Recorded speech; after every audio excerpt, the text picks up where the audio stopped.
لارا fact channel کے معزز دوستوں السلام علیکم۔ دوستوں، اللہ رب العزت کی ذات بڑی بے نیاز ہے، اور جب انسان اپنی حدود کو کراس کرنے لگتا ہے، جب اللہ رب العزت ان کے لیے وارننگز ضرور دیتے ہیں۔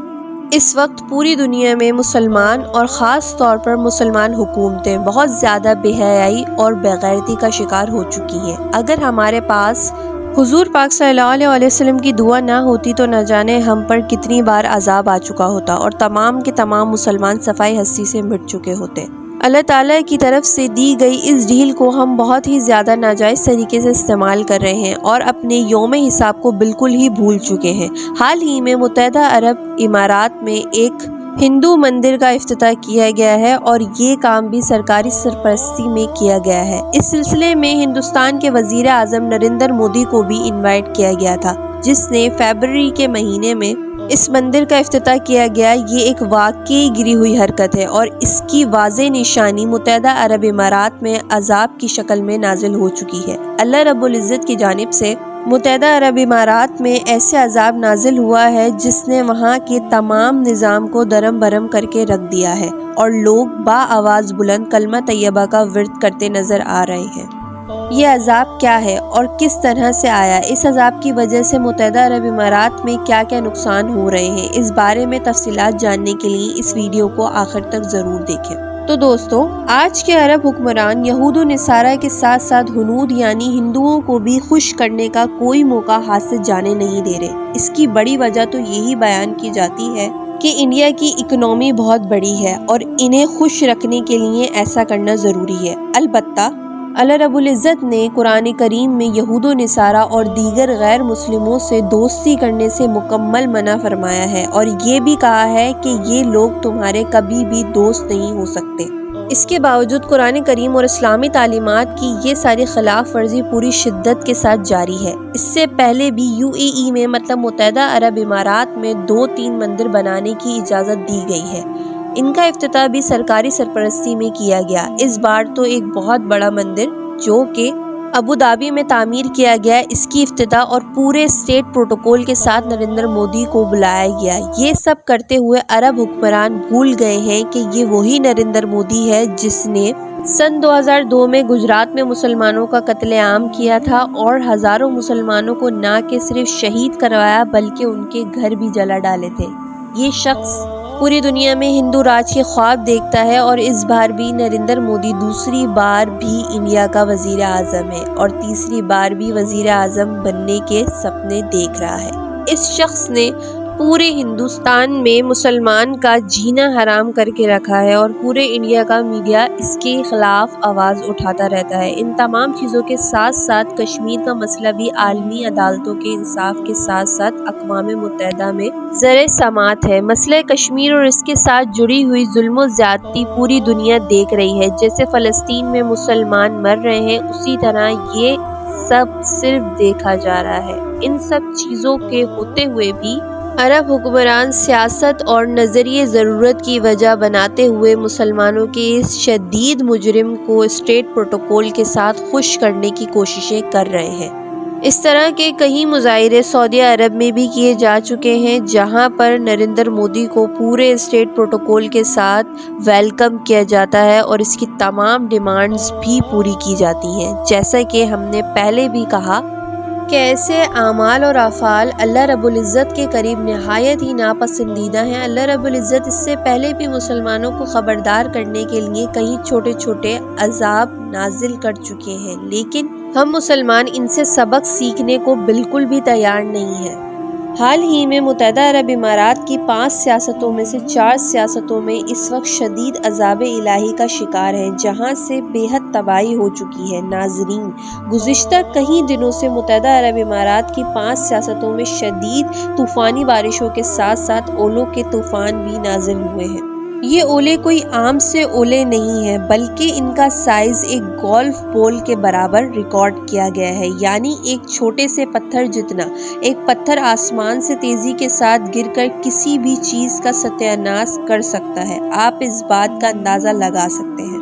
صرف یہی نہیں بلکہ طوفان کہیں 4-5 دنوں تک جاری رہا۔ دبئی کی 5 میں سے 4 بڑی سیاستوں میں ابوظہبی، رسول خیمہ، شارجہ اور فجیرہ مکمل طور پر سیلابی پانی، اولوں کے ڈھیر اور ان سے ہونے والے نقصانات میں گھٹنوں تک ڈوب چکی تھیں۔ آپ اسکرین پہ چلتا ہوا ذرا یہ پاکستانی بھائی کا کلپ دیکھیں اور اندازہ لگائیں کہ وہاں کے لوگوں کو اس طوفان کس حد تک نقصان پہنچا ہوگا۔ جدید ترین گاڑیوں کے مضبوط شیشے ٹوٹ چکے ہیں، اور صرف شیشے ہی نہیں ٹوٹے تھے، گاڑیوں کا پینٹ تک اتر گیا تھا۔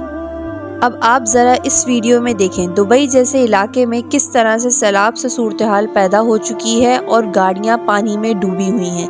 یہ سب تباہی اللہ رب العزت کی طرف سے ایک وارننگ ہے کہ ہم مسلمان کتنی بھی کوشش کیوں نہ کر لیں، اللہ رب العزت کی قدرت پر غالب نہیں آ سکتے۔ اللہ کی قدرت اور طاقت ہمیشہ سے غالب ہے اور غالب رہے گی۔ ہمیں اس چیز کا ادراک جتنی جلدی ہو جائے اتنا ہی ہم انسانوں کے لیے بہتر ہے، کیونکہ ہم اللہ تعالیٰ کے ساتھ کسی بھی طرح کی مذمت بالکل بھی نہیں کر سکتے۔ اس وقت دبئی اور اس کے آس پاس کے علاقوں میں ہنگامی ایمرجنسی نافذ کر دی گئی ہے اور تیزی سے ریسکیو کی کارروائیاں جاری ہیں۔ البتہ ہمیں اب بھی پورا یقین ہے کہ اس سارے سانحے کے باوجود وہاں کے ارباب اختیارات کسی بھی قسم کا سبق نہیں سیکھیں گے اور یوں ہی اللہ رب العزت کے عذاب کو دعوت دیتے رہیں گے۔ ہم مسلمانوں کی یہ سب حالی اسی وجہ سے ہے کہ ہم نے اللہ رب العزت اور اس کے پیارے محبوب حضور پاک صلی اللہ علیہ وسلم کے سکھائے ہوئے دین سے منہ موڑ کر اپنے ذاتی مقاصد کے پیچھے دوڑنا شروع کر دیا ہے۔ دین کی مکمل پیروی ہی بھلائی ہے جسے ہم بھول چکے ہیں۔ حیرت تو یہ ہے کہ مودی بابری مسجد کو شہید کر کے وہاں پر رام مندر بنا رہا ہے اور ہم یہاں پہ مسلمان اپنے ملک میں اسے مندر بنا کے گفٹ کر رہے ہیں۔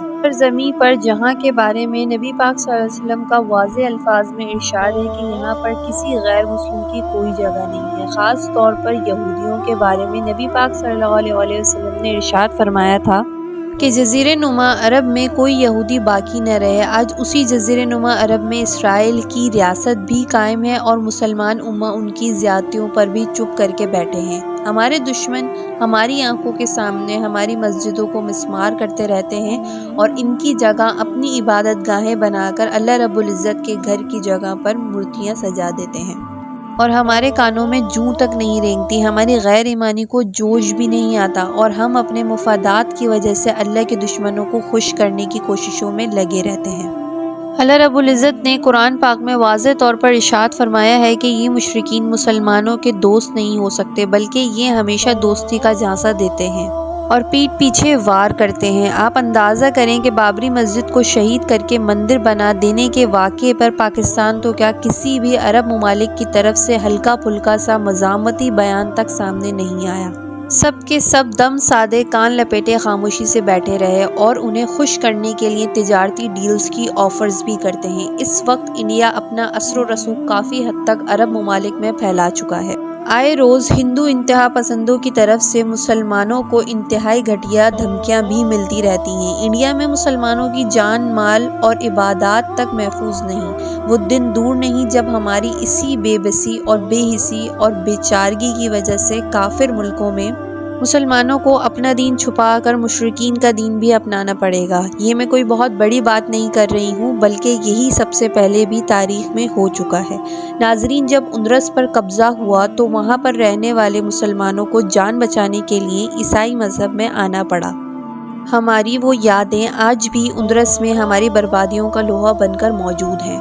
اس کے باوجود ہم تاریخ سے کوئی سبق نہیں سیکھتے، اور تاریخ سے سبق سیکھنا تو بعد میں آتا ہے جبکہ ہمارے پاس ہمارے دین میں واضح احکامات موجود ہیں۔ اللہ کریم سے دعا ہے کہ وہ ہم مسلمانوں کو غیرت ایمانی عطا فرمائے اور ہم اللہ رب العزت کے اس دین کے صحیح معنوں میں علمبردار بن سکیں۔ آمین ثم آمین۔ اور آخر میں آپ سب سے ریکویسٹ کہ فلسطینی بھائی بہنوں کے لیے دعا گو رہیں۔